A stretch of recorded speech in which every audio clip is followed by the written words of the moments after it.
Daniel Darieux a dîné. Et je dis à Coccinelle, je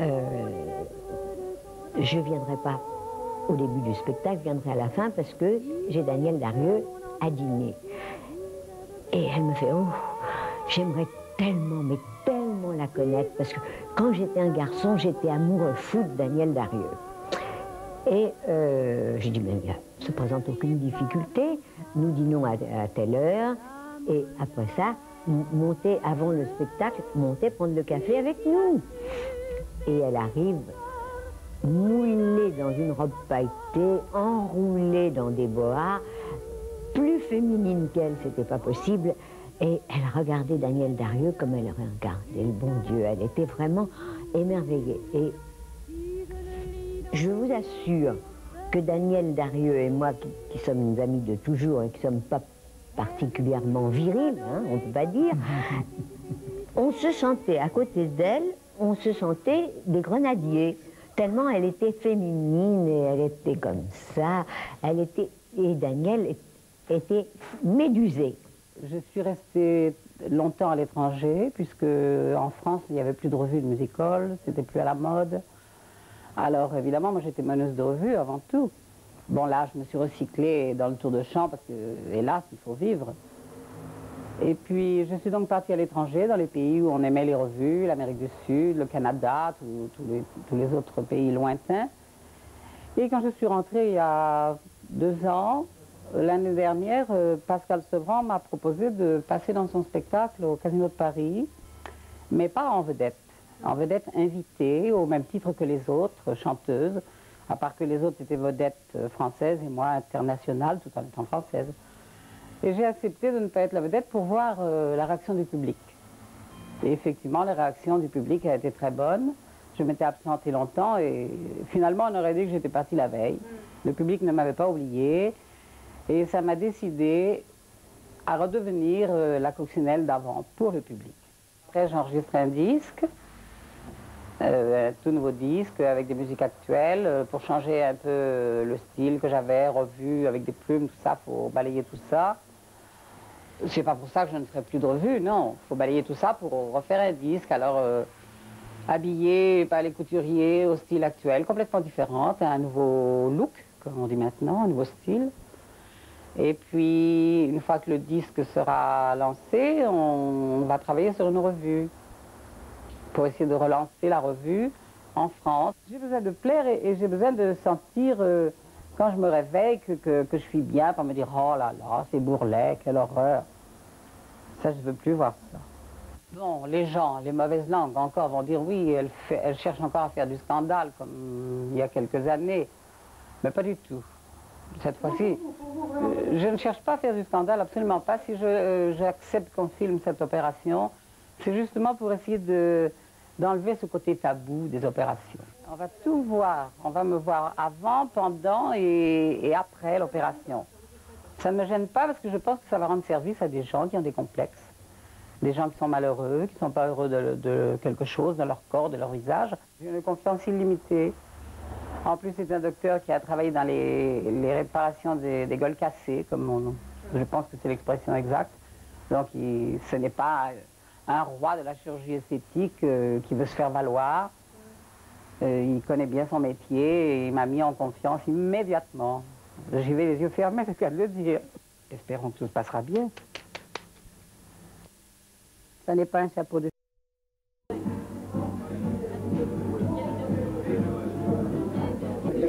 Eh bien, je me souviens très bien, cela se passait lors d'une première au Normandie.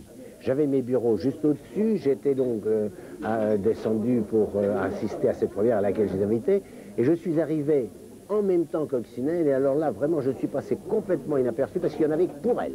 Les photographes, les intervieweurs, tout le monde était sur elle. C'était elle l'événement, moi qui me croyais, voilà, j'étais obligé de faire un petit peu preuve d'humilité derrière ça. Alors moi, j'aime les bonnes femmes qui prennent la peine d'être belles. Je vais te raconter une anecdote. Je vais vous raconter, Robert Lérac, une anecdote. C'est quelque chose de très joli, enfin je crois. Un jour, je vais la voir. Je crois que c'était au Carrousel, hein, je crois que c'est ça. Et puis elle était, j'étais en admiration. Je me disais, c'est pas possible qu'on soit aussi beau. Et je suis rentrée chez moi à 3 h du matin. Jusqu'à 7 h du matin, je me suis enfermée dans mon cabinet de toilette, puis j'ai essayé de me faire une tête parce que je me disais, c'est pas possible. Et tu vois, bon, bah, je trouve que c'est Coccinelle. Elle a donné à des femmes, pas toujours belles, la possibilité peut-être de l'être beaucoup. Et moi, je trouve que c'est une jolie chose. C'est vrai. Hein, j'ai pas raison? Août 1958, Jacques-Charles Dufresnoy s'endort dans une clinique de Casablanca. En moins de 24 heures, le garçon va disparaître corps et âme. L'opération ou la rectification, insiste toujours Coccinelle, sera très douloureuse. Mais elle se souvient des premiers mots perçus à son réveil. « Bonjour, mademoiselle ». Cette fois, c'en est bel et bien terminé. Les contrats vont se multiplier, mais paradoxalement, Coccinelle ne joue plus la comédie. Elle sera définitivement femme, dans son corps et dans sa tête. Plus question de se cacher. Elle se souvient alors de ses premières planches au début des années 50 rue des Martyrs. Elle était revêtue d'un paréo et portait une couronne de fleurs. Les travestis étaient interdits, on parlait à l'époque de transformistes. Désormais, Coccinelle ne se cache plus, au contraire elle s'exhibe et clame son identité. Elle aime être vue et reconnue. Celle qui pendant tant d'années a vécu sa féminité dans la clandestinité ne dissimule plus rien. Elle jongle avec l'outrance et la pudeur, assez pour attirer des nuées de photographes. À Cannes, elle pose et remporte autant de succès que les starlettes. Au restaurant, où elle entre toujours en compagnie d'une autre star, elle fait 2 ou 3 fois le tour de la salle avant de s'asseoir. Elle veut être la plus belle. Le Carrousel, l'Olympia, l'Alcazar, le music-hall tout entier lui déroule le tapis rouge. Elle déambule dans les soirées aux côtés d'Eddie Barclay, de Fernandel, d'Edith Piaf ou de Bob Hope. Marlène Dietrich s'en fait une amie et Bruno Cocatrice lui montre même une revue, Chercher la femme. C'est vrai que j'aime la campagne. Mon rêve, c'est de vivre à la campagne. J'ai vécu avec mon deuxième mari à côté de Montfort-l'Amaury. Entre Montfort-l'Amaury et Neauphle-le-Château, où vivait l'ayatollah Khomeini, et Dana Durbin, une grande star américaine qui avait fait beaucoup de films musicaux. Je vivais là et ça a été ma période la plus heureuse. J'étais loin de Paris tout en étant le soir chez Régine et tout ça, dans la nuit. Oui, je rêvais devant les boîtes de camembert. Cette vache qui était dans cette prairie dans la Normandie, c'est tellement joli que tout le long du chemin entre Paris et Dreux, en train avec mes parents, les week-ends, j'ouvrais des yeux écarquillés. Il n'y avait pas l'autoroute, il n'y avait pas tous ces encombrements de maintenant. C'était quand même des paysages assez nature. La nature était plus respectée qu'à l'heure actuelle. Il n'y avait pas toutes ces pancartes avec des publicités qu'on voit maintenant partout. Et quand j'arrivais chez mon oncle, tout de suite, je courais dans le jardin. D'abord, je n'étais jamais dans la maison, j'étais tout le temps dans la campagne. J'étais dans la maison quand il pleuvait à torrent. Tout le monde fermait les fenêtres. Moi, j'ouvrais la fenêtre pour sentir cette odeur de la terre qui montait après la pluie. Vous avez dû connaître ça quand même à la campagne, c'est extraordinaire. Les Parisiens n'apprécient pas ça. Et pour moi, c'est quelques minutes passées ici, même si ce n'est pas encore l'été, le beau temps et tout. Je respire, je vis, je suis loin des paillettes, des plumes, des strass. Évidemment, en avenir immédiat, il y a plein de projets. Il y a la Thaïlande pour un mois ou 2. Ensuite, il y a le Japon pour 6 mois. Paris devait y avoir un disque, une comédie musicale qui a été reportée, tout ça pour la faute du golf. Tous les financiers, les sponsors, comme l'on dit maintenant, ont tout retardé, c'est donc remis après la tournée du Japon. Peut-être un jour, je rencontrerai un prince charmant qui aime les sorcières, bien aimé. Jusqu'à présent, il habitait à Montmartre, près de mon cabaret, près de chez Michaud, vous voyez pas. Et elle vient de déménager pour partir vivre à Toulon. Et j'espère qu'elle sera très heureuse, parce qu'elle mérite. Comme elle n'a jamais été, elle était trop honnête dans sa vie, jamais été vicieuse, jamais. Et c'est une grande star où tout vraiment, je vais vous dire, mais ça c'est entre nous, tous les hommes les plus célèbres ont été à ses pieds. On lui avait pourtant promis, mais depuis bientôt 2 ans maintenant, Coccinelle attend toujours le texte des chansons, la chorégraphie des revues, rien n'est venu. Elle ne vit plus à Paris, elle réside à Toulon. Exit les escaliers de Montmartre, les pavés du quartier Saint-Jean. De temps en temps, aujourd'hui, elle se promène sur le port. Je suis arrivée à Toulon le fin juillet, début août. C'est une ville merveilleuse. C'est pas grand, c'est ça qui est bien. On a l'impression d'être dans une petite ville de province, c'est fabuleux. On est bien, et les gens sont gentils. Non, je m'ennuie pas à Toulon. Le matin, je me mets une petite perruque brune, un foulard, je me déguise, quoi, si vous voulez. C'est-à-dire que dans la journée, je ne suis pas en coccinelle, je suis une femme, comme toutes les femmes, la concierge du coin, ou l'épicière, ou je ne sais pas, toutes les femmes toutes simples. Hein. Je ne parle pas des femmes qui travaillent dans les grands magasins, qui sont habillées, élégantes. Je vais toute simple, le plus simple possible. Je vais faire mes courses comme tout le monde. C'est fini l'époque où on a des bonnes et des gens qui font vos courses. Même les grandes stars, elles doivent aussi faire leurs courses. Moi, j'en ai rencontré beaucoup dans les supermarchés, des stars. Je vais faire mes courses, après je rentre, et puis je regarde les émissions qui éventuellement me plaisent à la télévision. Puis la journée passe comme ça, puis l'été, je passe toute ma journée à la plage.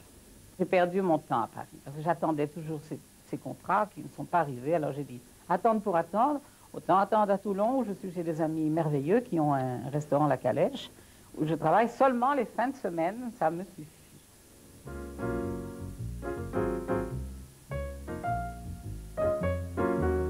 Après l'intervention, Coccinelle rêvait de retrouver la scène et les planches. Les strass, les paillettes, les salles bondées, le public émerveillé. Coccinelle chante encore aujourd'hui. Tous les samedis soirs, on la voit emprunter la rue Corneille à Toulon, juste derrière l'opéra. Oh bien sûr, elle ne prend pas l'entrée des artistes. La scène se trouve de l'autre côté de la rue, derrière les cuisines d'un petit restaurant toulonnais. Oui. Et toi, alors c'est complet? Plein. Ah, c'est comme d'habitude. Comme d'habitude. Alors je vais me faire un ravalement, faites belle.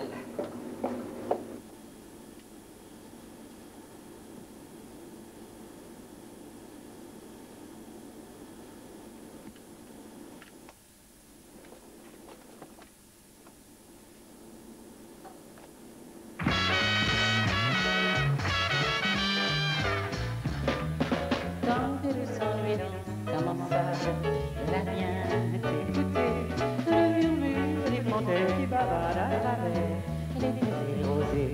Elle lui raconte la légende du pays aux oiseaux, et pour mieux l'entendre, Lola se prend en calandre des roseaux. C'est l'histoire fabuleuse où des oiseaux par milliers, une île miraculeuse, s'envolent et partent dispersés. La connaissais depuis 20 ans à peu près, quand elle chantait dans un cabaret à Toulon. Elle était venue à mon ancien restaurant au Morillon que j'avais sur la plage. Et puis, par l'intermédiaire de son ami à Toulon, je lui ai demandé si elle voulait venir faire un gala. Elle est donc venue faire un gala au mois de mars l'année dernière, salle comble. Les affiches sont encore là, je n'ai pas eu à les mettre. Voilà. Et Monique, il s'est passé un courant. Et elle est restée.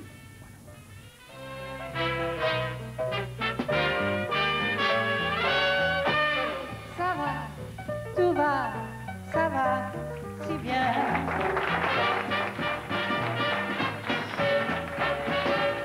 Ça va, tout va, ça va, si bien. Que mon cœur, en jouant, ne comprend rien. Ça va, tout va, ça va, si bien. Que ma tête voit pas un ciel bleu. De moi, je m'en fous, je l'aime même aussi.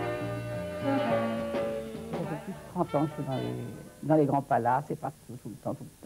Alors un an de vacances, ça me fait du bien. Dès que je suis maquillée en coccinelle, je n'ai plus de complexe. Je suis plus la même. J'ai plus de complexe, je suis bien, mais dès que je suis démaquillée, ou maquillée légèrement, enfin dès que je suis en femme normale, je suis une autre femme, je vois les choses, j'essaie d'être comme tout le monde. Mais quand je suis en coccinelle, je ne sais pas d'être comme tout le monde. J'essaie d'être coccinelle, ce personnage qui a défrayé la chronique dans le monde entier. Mon meilleur souvenir, c'est le jour où on est venu me dire, mon avocat, ça y est, ma petite Jacqueline, il m'appelait Jacqueline aussi, lui. Vous êtes dans le journal officiel, vous êtes une femme. Alors là, c'est le plus beau souvenir. Et le plus moche, c'est quand j'ai dû aller me présenter au service militaire. Quelle angoisse.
passé, il est merveilleux. J'ai connu tout ce qu'on peut connaître de mieux. Tous les établissements, tous les pays. Si je n'avais pas fait ce métier, je n'aurais pas pu aller dans tous ces pays. Que ce soit en Honolulu, en Australie, partout. Mon passé, je n'ai pas à me plaindre. Il a été beau, mon passé. Alors même s'il y a plus de...